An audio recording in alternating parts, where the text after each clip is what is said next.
I have been wanting to do this episode for a long time. We are going to go over some red flags. Indecisiveness is a huge red flag. Someone who only comes around when they need something. It's always an ask.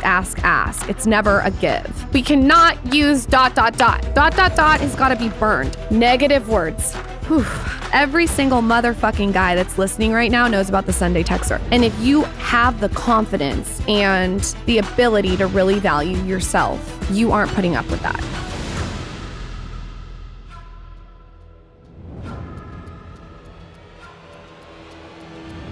I have been wanting to do this episode for a long time. We are going to go over some red flags. And these are not just red flags in relationships. These are red flags in general. Some of these are super detailed and some of these are more broad. And obviously, this is just my opinion.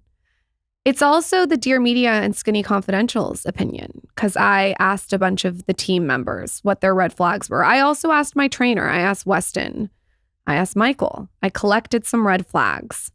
And then I put them through my blender and I'm going to tell them to you today. And I'm going to go over each one in detail. I might need my protein matcha and a sparkling water though before I get into it. The first red flag that I can't with is when someone has no capacity to take accountability. So this could be someone that you know, and every single time something goes wrong, they blame someone else. And not only do they blame someone else, they blame like 10 things. So instead of like looking inward and figuring out what they're doing in the equation, they're constantly just looking for everyone else to blame. Now, we've all done this. Like I've done it, Michael's done it, everyone's done this, but I think really trying actively to take accountability is a really cool, different thing. If someone is constantly victimizing themselves, I find that to be very, very draining. So if you notice that in every single story that someone tells, they're the victim, to me, that's a red flag because they're not taking accountability for anything. I remember just like something really awful happened to me when I was 18 years old. My mom passed away. And I remember having this moment and it was so clear. And I remember where I was. And it was like, I can use this to fuel me or I can be the victim. And I remember actively choosing to let the horrible, tragic experience fuel me. And it is as simple as a decision. And I think if you can take accountability in small areas in your life, it's like a muscle. It gets better and better and better. So if you meet someone and all they're doing is complaining and victimizing themselves and never ever looking inward and reflecting on themselves, that's a red flag. It's also a red flag when constantly someone's telling you that everything triggers them. That's not taking accountability. If something triggers me, I look inward. I obviously don't do this perfect every single time, but I try to look inward and I try to see how I'm contributing to the problem. So that's like my number one foundation red flag. If someone cannot take accountability, and I'm not just talking about in relationships, I'm talking about in business. I'm talking about a team. I'm talking about Taylor when he doesn't get us the assets on time for the podcast. I'm just talking about just taking accountability for your side of the street. There are so many times when I'll get frustrated. Katie, my assistant, she's sitting here and then I'll like sit back and think for a second and I'm like, wait, this is my fault. Especially if you're leading a team, it's really important to be able to take accountability. And this is something that I work at every single day. But if you're dating someone and they can never, ever, ever admit when they're wrong, like how exhausting. Everyone's wrong.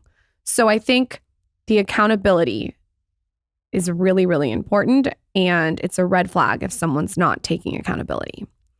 My next red flag is a little bit, I don't know, I want to say it's like kind of a detailed red flag. A huge red flag for me is what Gen Z would call love bombing. And for me, it's when I meet someone and I just get acquainted with them and they send me 16 text messages or a huge email or maybe a text message with all these requests. And it's like, I just met you. I have this saying that I always say to Michael. It's like, feel me up before you fuck me. I need to like make out before you feel me up. I need like before you suck my tits. I need you to like French me. I like to be courted and I like to court people. So when Michael first started dating me, it wouldn't have worked if he came on too strong. I'm someone that when I'm getting to know a friend, I like to like get to know them slowly. I don't want to know every single thing about you within 5 seconds of meeting you. And when someone texts me paragraphs and paragraphs and paragraphs, one, it shows that they don't respect my time, whether it's business, friendship, or a relationship. And two, it shows me that it's like, there's no courting. I think it's like, give it a minute, give it a beat, learn when to have an ask. I think getting to know someone is so underrated. It's like, we don't need to hop in headfirst in every single encounter. And I've really used that when it comes to even podcast guests. Like if I want someone on the podcast, I won't just like have an ask right away. I'll get to know them first and then maybe ask, or I'll like their photo. Like, I just feel like there's a way to slowly enter into a relationship. I'll give you guys a specific example. It's like if you meet someone at a party and the next day they're sending you 6-page texts, they're sending you all these memes, they're sending you all these links, then they have an ask, then they have an email, then they want to draw. It's like, it's too much at once. So I would say with any encounter, it's really nice to spread it out. It feels really desperate energy vibes when you're just like projectile vomiting everything you need in that moment. And that's something that I have always talked about. I've even talked about this in the way that my husband courted me before we started dating. Like, he gave me my space. And in any relationship I have, I like my space and I respect other people's space. I'm someone who sometimes doesn't text back the second someone texts me. I sometimes take a minute. And I would, by the way, expect the same from someone else. I think we've lost the art of absence. And I think that it's a red flag when someone constantly needs to be present. To be honest, it's like a pest. It reminds me of a pest, like someone who's pestering you. So I guess the red flag takeaway is like if you're love bombed by someone, if someone's constantly texting you, they're constantly calling you. Like I've had a friend probably like 10 years ago that would just call and call and call. And they would call during the work hours. And I just think it's like important to read the room when it comes to how you are coming into someone's space. So if I was dating in 2023 and someone was trying to court me, I would want them to show a little absence, give me a little space, take me out to dinner, get to know me. I don't want to like, I don't want it all in one setting. And by the way, I think this also applies to content. So when I first launched the Skinny Confidential blog 13 years ago, I remember being super thoughtful about how much I shared at once. I don't think the audience needed to know every single thing about me right away. It was like a very slow build. I knew I wanted to have longevity in the space. And to do that, it's like, you don't need to tell every single thing about yourself in 5 minutes. So that's my second red flag. Another red flag is the Sunday texter. Every single motherfucking guy that's listening right now knows about the Sunday texter. The Sunday texter is a guy specifically that will text you because they're hungover and they want usually their dick sucked. This is a guy that literally never texts you. And then on Sunday, all of a sudden you get this text message. Hey, what are you up to? They want you to come around because it's Sunday, the party's over, They have the Sunday scaries. The next day is Monday. They want someone to come lounge around and watch Netflix with. And it's obvious. That is a huge red flag. When someone's only texting you on Sunday or they're only texting you at 3 a.m, you're not a priority to them. So for me, if I was dating and someone's only texting me on Sunday, I'm blocking. Like, bye. I don't want to hang out with you if you only want to hang out with me at 3 a.m. and on Sunday. And I think this goes back to like you valuing yourself and you knowing what you can bring to the table, because each and every person listening can bring something unique to the table. And if you have the confidence and the ability to really value yourself, you aren't putting up with that. And that one is really easy to spot. We all know exactly what I'm talking about. It's someone who only comes around when they want something. By the way, this kind of gets me into my next red flag, which is an opportunist. It's like someone who only comes around when they need something. They only come around with an ask. It's always an ask, ask, ask. It's never a give. You know what every girly on the planet wants? Fine jewelry. We just do. So go to Ring Concierge, guys. Ring Concierge is the leading luxury jeweler committed to designs by women for everyone. Here's the deal. I actually had the opportunity to interview the founder and owner of Ring Concierge, and I was so impressed. She is so intense and meticulous when it comes to details for fine jewelry. She has created the most beautiful custom handcrafted engagement rings. You've seen them all over Instagram. They're influencer and celebrity cult favorite jewelry. Like I'm telling you, if you want to screenshot an Instagram and send it to your significant other, this is the one. I actually had a custom tennis bracelet made with her. I wear it all the time. You can see it on my Instagram. It's like the most beautiful diamonds. They sparkle, they're shimmery, they're all the things. They hit all the points. She knows about cut, clarity, color, all the things. I just feel like if you're looking for a gift, this is one that you want to go to on Instagram and DM. DM everyone. Be like, this is what I want. You know what else you could do? You could just gift yourself something. You deserve something for the holidays. Go gift yourself some fine jewelry. Shop fine jewelry at ringconcierge.com and use code SKINNYRC20. You get 20% off your fine jewelry purchase. That's ringconcierge.com. Shop fine jewelry at ringconcierge.com and use code SKINNYRC20. You get 20% off your fine jewelry purchase. That's ringconcierge.com.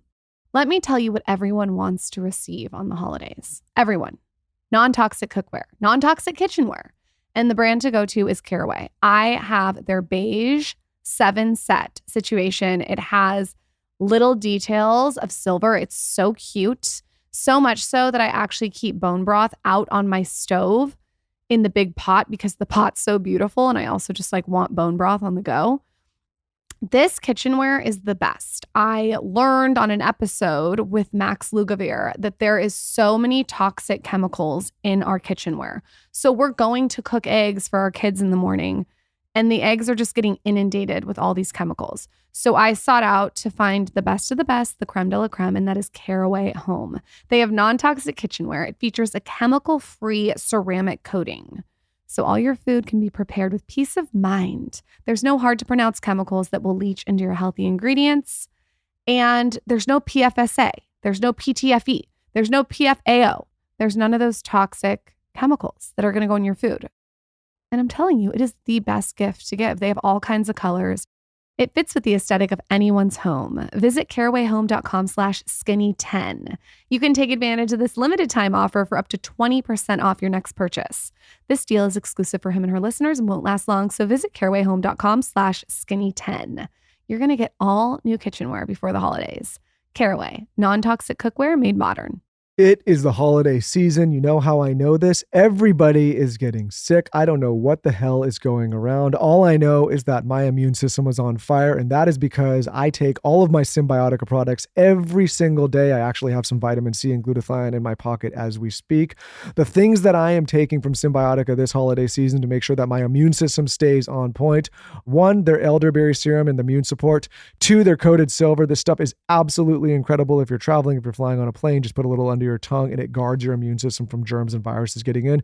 And of course, the vitamin C. I'm taking multiple packs of this every single day. If I'm flying, I literally take it every single hour. That may be too much. That's a lot, but I do not want to get sick, and I have to be moving and grooving and don't want my immune system shutting down. So I'm taking all of these things and feeling great.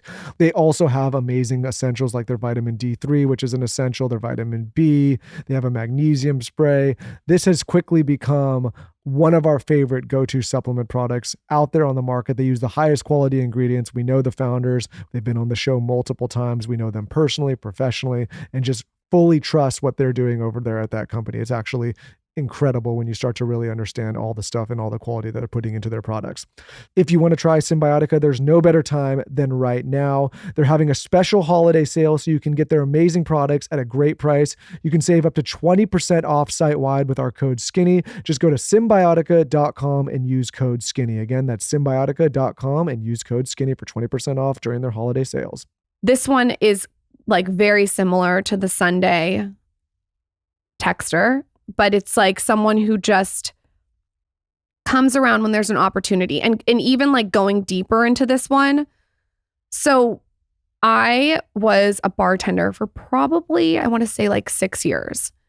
And the way that I was treated by some people, not by everyone, but by some people as a bartender was exponentially different than the way that I am treated as a business owner. It just was. That's a fact.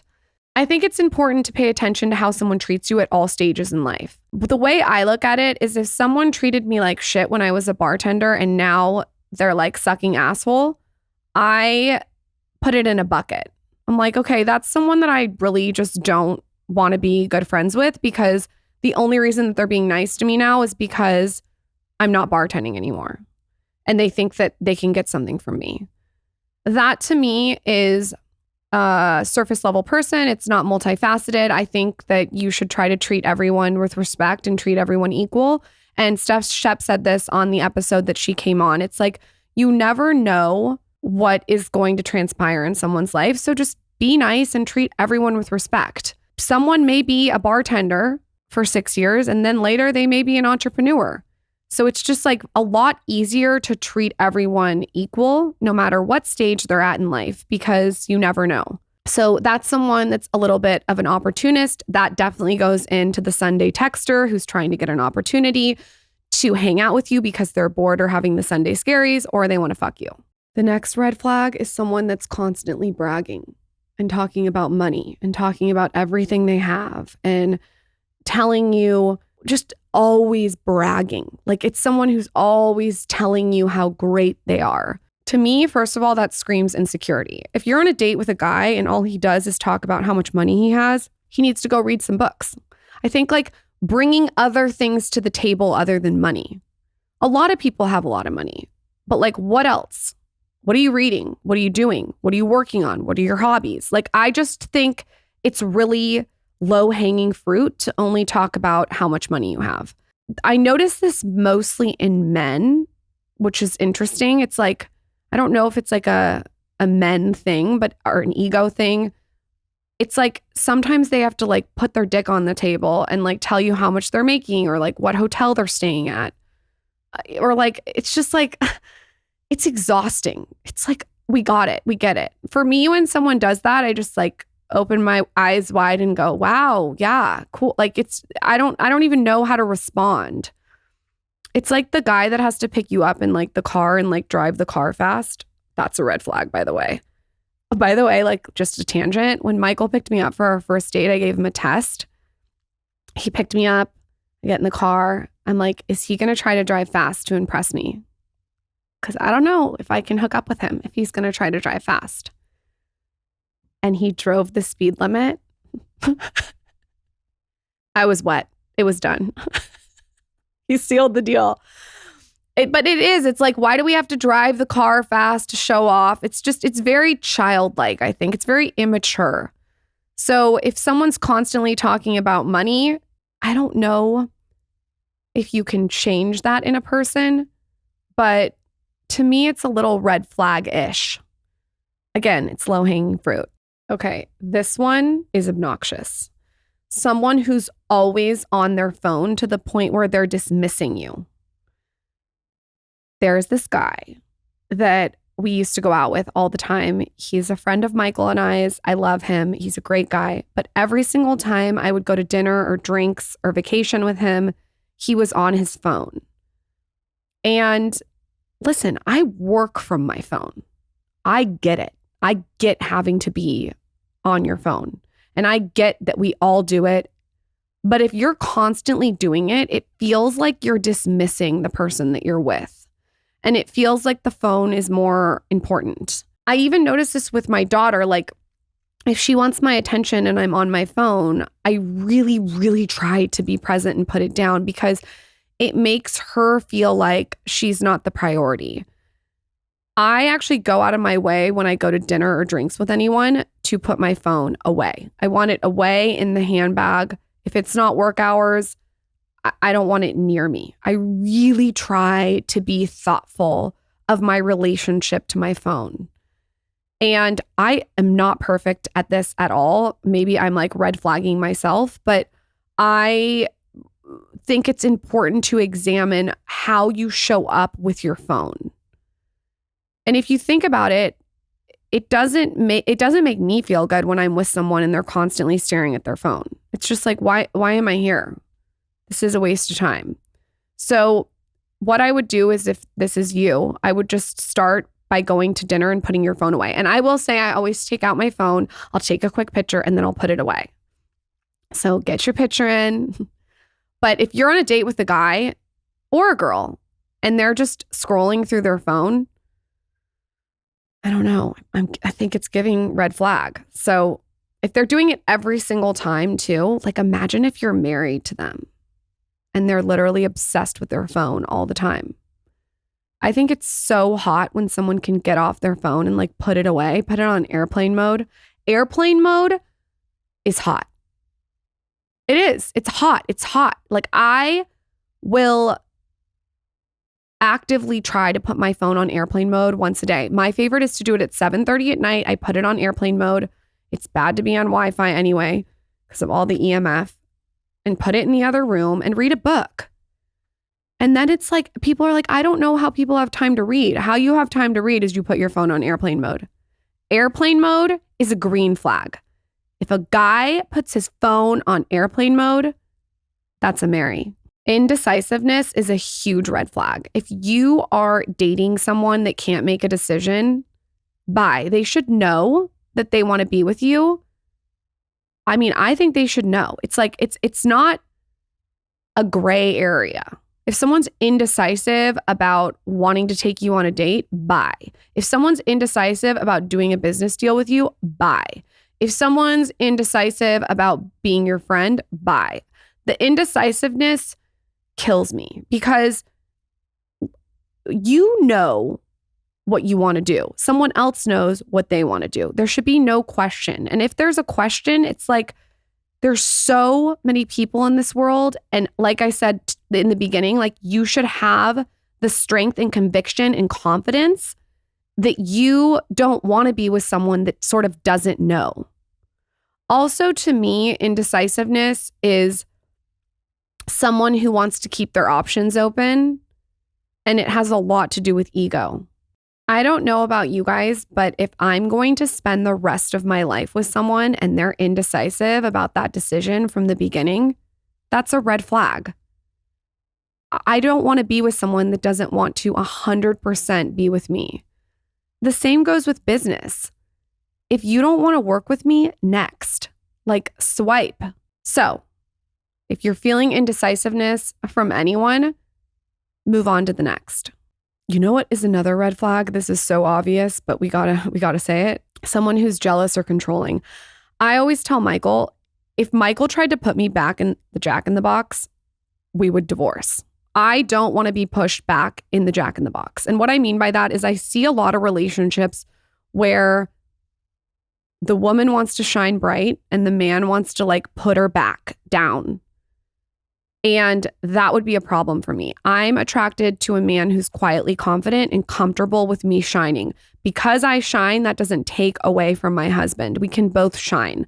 That to me is like a power couple. If you look at Victoria Beckham and David Beckham, you can tell they both lift each other up. I don't want to be pushed back in the Jack in the Box. I don't want to be pushed in the corner because someone is uncomfortable with who I am. And I think that if you are compromising and you're in a relationship and the person's constantly trying to tell you how to act, shut you up, tell you you're too much, tell you that you need to be realistic. Bye. I want someone that's like pushing me to become my full potential. And if someone's going to stifle my personality and tell me that I'm too much or I shouldn't do that because it makes me look blank, goodbye. Like, I don't have the capacity to compensate for your insecurity. And I think this also can happen in friendships. If you have a friend that's constantly uncomfortable with anything you do and they're constantly putting you down, I just feel like that's a waste of your energy thermometer. Listen, I don't believe in going to friends and like telling them every single thing that's great. I mean, I think that there's like a way to read the room. I think it should be a volleying conversation. Like, you should listen to me, I should listen to you. I listen to you, you listen to me. But I think there should be a level of comfort within the friendship where you're comfortable to talk about what's going on that's good. I have a girlfriend, Gillian. Every single time I tell her something that I'm working on, she's like so amazing and so supportive. And same with her. When she tells me things about her and what she's working on or her family, it's the same energy. And I think that if you're vibrating on a frequency where every single time you say anything good and the friend is ripping you down, it's a waste of your time. And I don't know about you guys, but I really value my time. And so this is something that I think about a lot. I don't want to be in any relationship, business, a marriage, a boyfriend, a girlfriend, or a friendship where there's an underlying tone of jealousy. It's boring. By far, the best purchase that I have made in the last 3 years is Branch Basics. I am so passionate about what this brand is doing that I just won't shut the fuck up. If you want to change your house and your cleaning supplies to non-toxic, hypoallergenic, free of fragrance, hormone disruptors, and harmful preservatives for yourself, for your baby, for your pet, this is the brand. It's clean, it's cost-effective, and it's non-toxic. I recommend starting with the premium starter kit. This is going to give you all the bottles you need to replace all your toxic cleaning supplies. I don't use any other brand. This is the brand that I use in my house. My entire home has been taken to the non-toxic side. I now am almost sensitive when I go to a hotel because I can just smell all the shit. Branch Basics is incredible if you suffer from eczema, allergies, asthma. Make the switch. You guys will see it is wild. I can tell you I've actually made the switch. And I can tell a difference. My husband can tell a difference. My pets who are so close to the floor can probably tell a difference. You should also know that Branch Basics can be used to clean your floors, laundry, and bathrooms. But it's also safe enough to wash your produce. We love this. Okay. If you want more information, listen to the founder of Branch Basics on our podcast. She tells you all the details. Save 15% and get free shipping when you use code SKINNY at branchbasics.com. Again, that's code SKINNY for 15% off plus free shipping when you purchase a starter kit. Also, what a good gift for the holidays. A lot of non-toxic talk. This episode, we're talking about red flags. We're also talking about products. And one of the products that I use that is non-toxic is the Body Butter Trio. This is by Primally Pure. This is the product that I use to moisturize my skin on my body. I like it because there's tallow from grass-fed cows. Tallow is amazing for the skin. It's rich in vitamin A, D, E, and K. It's anti-inflammatory. It's an antimicrobial. It also, the one that I like, has a mango butter, a shea butter, and a coconut oil in it. It's absolutely delicious. So in the body butter trio that I have from Primally Pure is an almond and vanilla body butter. It also comes with citrus and mint and eucalyptus and lavender. I am a super fan of the almond and vanilla. I like to use it after I take a shower. It's amazing for elbows, knees, just like staying hydrated in a non-toxic way. You should also know that Primally Pure is a non-toxic wellness and skincare brand. So everything's non-toxic. They incorporate tallow, like I said, from grass-fed cows. in their deodorant, their body butter, their facial creams, and more. They have all the things on their site. They even have a deodorant. I mean, go check this out. You don't need to worry. This is perfect too if you're pregnant. If you haven't tried tallow in your skincare yet, it's time. Use code SKINNY for 15% off your Primally Pure purchase. That's www.primallypure.com/skinny. Use code SKINNY at checkout for 15% off your order. Visit primallypure.com/skinny. You get 15% off your order. It's that time of the year again, the holiday season, going to be hosting a lot at the house. I recently just went and redid our bar completely. I went directly to the Drizzly app and just ordered it all online and had it delivered to the house. I got some of my favorites, the Bullet Bourbon, the Don Julio Reposado, and the vodka that we drink, which is Kettle One, all delivered right to the house without having the headache of having to go to the store. For those of you that don't know what Drizzly is, it is an online delivery service that delivers alcohol straight to your door. They also have an app that you can go to for app delivery. You must be 21 and over. It's not available in all locations, but it's an incredible application if you're able to use it in your area. Like I said, I'm so done having to go to the store and pick out all these things and carry all these heavy bottles inside. I just get them straight to the door. If you're having a party also when you run out, this is a great way to re-up without having to have somebody step out and get in a car and take a whole hike. What I love about Drizzly is it offers one of the widest selections of beer, wine, and spirits available. It's curated. It gives you gift guides, recommendations from experts, and so much more. You can compare prices on drinks from local stores to save time and money when you're shopping, so you know you're getting the best price. And again, like I said, it saves you time and can be straight to your door. So definitely check it out this holiday season. Download the Drizzly app or go to drizzly.com. That's DRIZLY.com.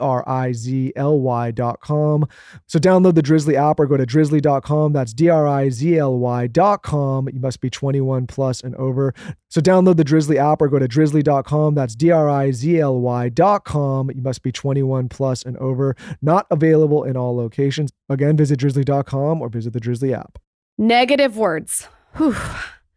This is like a personal red flag. And this is something that I talk with my own team about. And I really try to constantly refine on my own or with the team. And that is the use of negative words. So I talked about this in another episode, but if I'm constantly having a narrative in my head that says, I'll never make money, I'm so broke, I'm never going to be able to do that, I'm so fat, oh my God, I'm so lazy, that narrative is going to seep out in other areas. So I'm a fan of using positive words at all times, even when I'm talking to myself. The narrative in my head, if it turns negative, I try to take it to a positive route. And I apply this too with my team and I with emails. If you are emailing someone or text messaging someone and you start that conversation out with unfortunately, I can tell you right now that that is going to change the tone of the future conversation. I would take the words unfortunately, can't, won't, wouldn't, shouldn't out of your vocabulary. I literally will edit my emails and texts to try to make sure that they are positive reinforcement, positive words. How can you take a negative and spin it into a positive? That will change your entire conversation with whoever you're talking to. You can literally, it's almost like manipulating, and that's a negative word, but like manipulating the conversation to be positive as opposed to negative. And if you try to do this in every single interaction, it's really amazing because it starts to seep into the narrative that you tell yourself. So the word unfortunately, no. I also am someone who's like very solution oriented. I don't want to talk too much about the problem. What's the solution and how is it a positive solution? So a red flag is someone who's always saying, unfortunately, you can't do that. You shouldn't do that. I don't know. I'm going to give some like little slogans. I don't know. I don't know if it can be done. I don't think we should do that. Do you hear the way my tone is? It's a drip. It's like Eeyore from Winnie the Pooh. I don't think so. Unfortunately, I don't think we're going to be able to do it. It just is, it's like buzzkill. So if you're around someone that's constantly a cloud of gray, personally, I try to remove myself from those interactions, but also make sure that you're not bringing any gray. And even when it's with an email, make it as positive as possible because everyone wants to work with people who are positive and uplifting. And even when it's like sort of a negative situation, how can you take the negative situation and turn it into something that's positive? Katie said, I got to talk about ... I got to talk about ... We cannot use ... has got to be burned. We need to burn ... down. ... is like, okay, ... or whatever you think ... I don't know ... I mean, Jesus Christ, that is negative. The ... is like negative. I can't with the ... Let's just get rid of it. That's a red. The ... is 3 red flags. A compelling person has strength and warmth. And I think that if you can remember that in every interaction that you have, that will give you green flags. So the strength is when someone says they're going to do something and they do it. And the warmth is sort of disarming. It makes you feel good when you're around them. And I think if someone has weakness, like sort of they're weak and they have a coolness about them, those are red flags. So how I would end this is I would say maybe make a list of your red flags and try to be green flags. Like try to show up in every area in your life as a green flag. I think when you do that and you bring that energy of green flags and you're reading the room and you're being positive and you're bringing good energy and you're doing what you said you were going to do and you're showing up and you're warm, you are going to drown out all the negative red flags. Now, like I said in the beginning, I don't do all of this perfect. These are just ones that I have noticed. I obviously have 600 more, so we can do another episode. But I feel like we should flip this, and the next time we talk about flags, it should be green flags. What are all the green flags? Like, let's just look for the positive. I would love to know if you guys want to add to the green flag or the red flag list. Let me know on my latest post at Lauryn Bostic. I love doing solo episodes, and I'm always open to your suggestions. Next time I do a red flag podcast too, I'll do like super, super small red flags, like little tiny ones.